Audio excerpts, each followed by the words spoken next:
It's finally time to get back to my 1.9 Wraith and see how the progress has continued.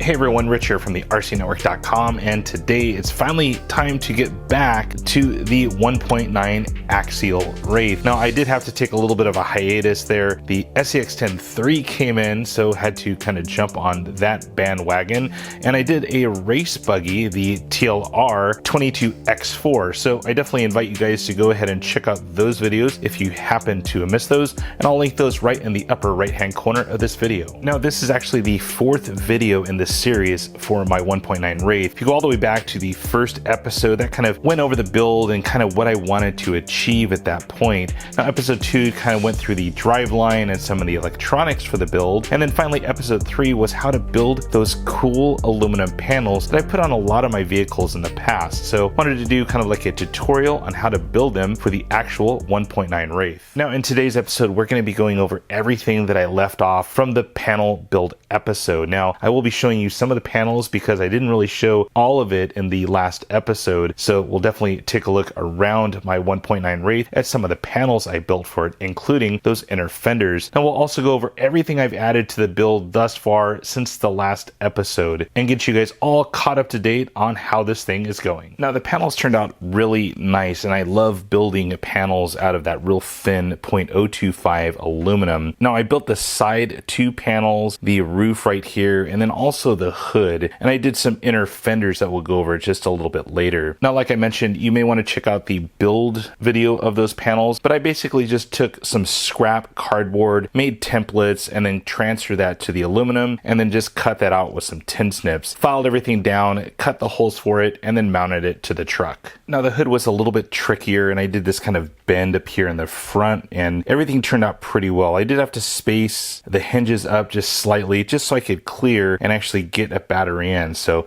pretty much that's the highest that the hood will go up right now, but I think I have an alternative for the battery mounting later on down the line. Now, the inner fenders were also pretty easy to do, just making a template, and I kind of notched them into the front bumper. So it's kind of keyed in there, and then it's just held in with literally one screw going into the shock tower on the front. So it's pretty sturdy, everything's in there pretty good, but I do plan to paint those maybe a flat black down the line, just so it kind of blends in with the rest of the inner fender that makes up the battery tray. Now, the next item I added to the build were these UC Fab window nets. I picked them up from Tech Factory Racing on Facebook. I'll link him down in the video description down below. And he actually 3D prints them, and they are quite nice. They're very realistic. They have a super flexibility to them, and they just look great on the build. He has them for all sorts of vehicles, including the Bomber, the Yeti, the Wraith 1.9, the Capra, several vehicles out there, so definitely check him out as well. Now, they are produced with UC Fab's permission,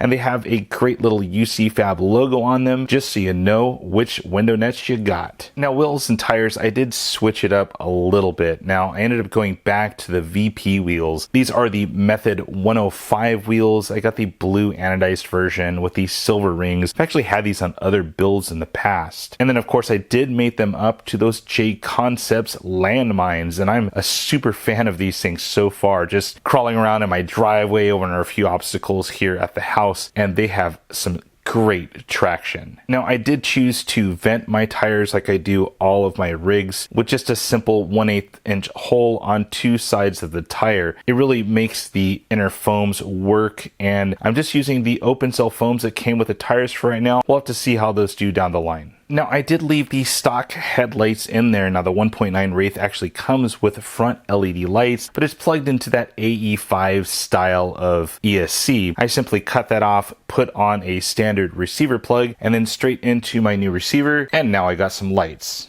Now, as far as my shocks, I did mount up those new Power Stroke Scalar shocks. That's the kind of mid-size ones in between the big Power Stroke and the old Scalar shocks. Now, they did come with a medium spring, which I found to be a little bit soft for the weight of this vehicle. I left the medium in the rear, but I ended up putting the firm spring on the fronts. And I am running 50 weight oil on all four corners, and that seems to be really nice right now. since I have the 1.9 Wraith on, I wanted to show you guys the servo I put in this. Now, I typically don't do off-brand servos or servos that aren't kind of mainstream, but I put in an AGF RC servo. Now you can find these on Amazon and other places out there, and they're quite reasonable considering the specs. Now this particular one, the A80BHMW, has 500 ounce-inches of torque at 7.4 volts and a transit time of 0.10 seconds. Now that's lightning fast considering the other specs on this thing for about $70, so you can find it online. Now this one might be a little bit outdated. I've had it around for quite a while, so I'll try and put a newer version down in the video description. But let's check out how quick this thing is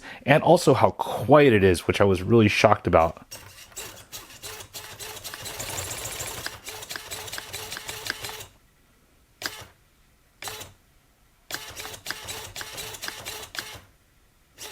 Now, one of the final things that I added to the build, only because when I drove it, I was kind of shocked at how much torque twist this thing really had. Now, I did add this kind of very inexpensive eBay sway bar kit. I had to mount it kind of non-traditionally. It's super wide. I actually had to add a different bar link right here that was a little bit wider than you would find on a traditional Wraith. Now the Wraith 1.9 mounts a little bit differently than the 2.2 Wraith, which this one was intended for. But now as it sits, this thing works actually really well. So I'm pleased to see how well it works and how it'll work when I'm out running this thing. Now I did order in the VP version, or the Vanquish Products version, just to kind of compare the two. I know John Holmes actually mounted that one to his 1.9 Wraith, so I'm curious to see how that one compares to this one. Now, I only have a couple more parts that are headed in here to finalize this build. One, to kind of stiffen the front end and have a more stout panhard mount. That's from BPC. I do have some overdrive gears for the front of this thing, and just a couple other things just to finish off this build and make it look like it belongs here at the RC Network. Well guys, I can't wait to show you the final product in the next episode, and then a running video right after that. I plan to do some kind of mixed running, some crawling, and also some fast stuff, because this thing can go fast after all. Well guys, if you've enjoyed this video, hit that like button. If you haven't already done so, please subscribe to the channel and hit the notification bell so you'll be notified every time I upload a video. And finally, my name is Rich. Thanks for watching.